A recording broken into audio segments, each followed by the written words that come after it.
Long ago, before the world was tamed by fire on iron, before men drew borders across rivers and mountains, there was a village called Ukuta, hidden deep in the belly of the forest. Ukuta was rich with life. The drums of its people beat like the heart of the earth. The laughter of children mingled with the cries of birds, and its farmlands yielded yam as thick as a man's thigh.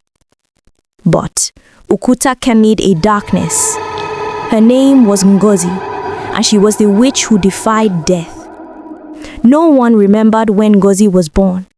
Some elders swore they had seen her as a young maiden when they themselves were children. Yet now their hair was as white as cotton, and Ngozi still walked among them, her back straight, her eyes sharp like the talons of the eagle. She was feared not just because she lived beyond nature's call, but because her soul drank wickedness like palm wine. They said she once bore a child, and when the baby cried too loud, she snapped its neck and ground the bones into powder for her charms. They said she flew at night with fire trailing behind her like a falling star, shrieking curses that caused men to stumble and crops to rot. The worst part was this.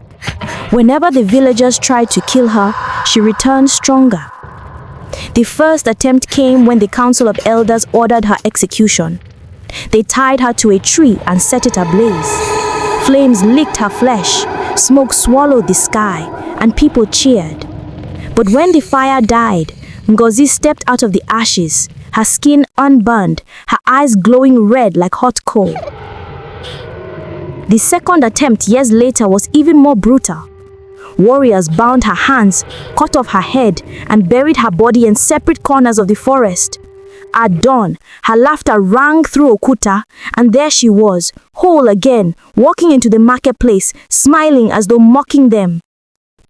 Every punishment fed her, every execution was fuel, and soon fear became the true ruler of Ukuta. Time passed. Children were born under her shadow. Ngozi's curse seeped into the soil of Ukuta.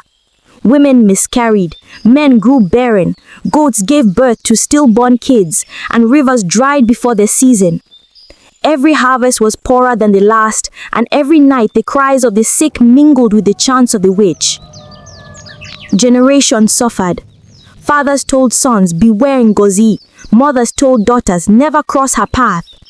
She was no longer merely a woman, she was legend, terror, myth. Yet she did not live in hiding.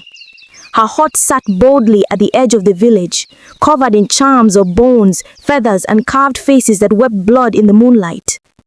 Children dared each other to run past her hut, and those who did sometimes never returned. No warrior dared challenge her again. No elder spoke against her. The people endured, as if suffering under the hand of fate. But fate has a way of stirring hope where none should exist.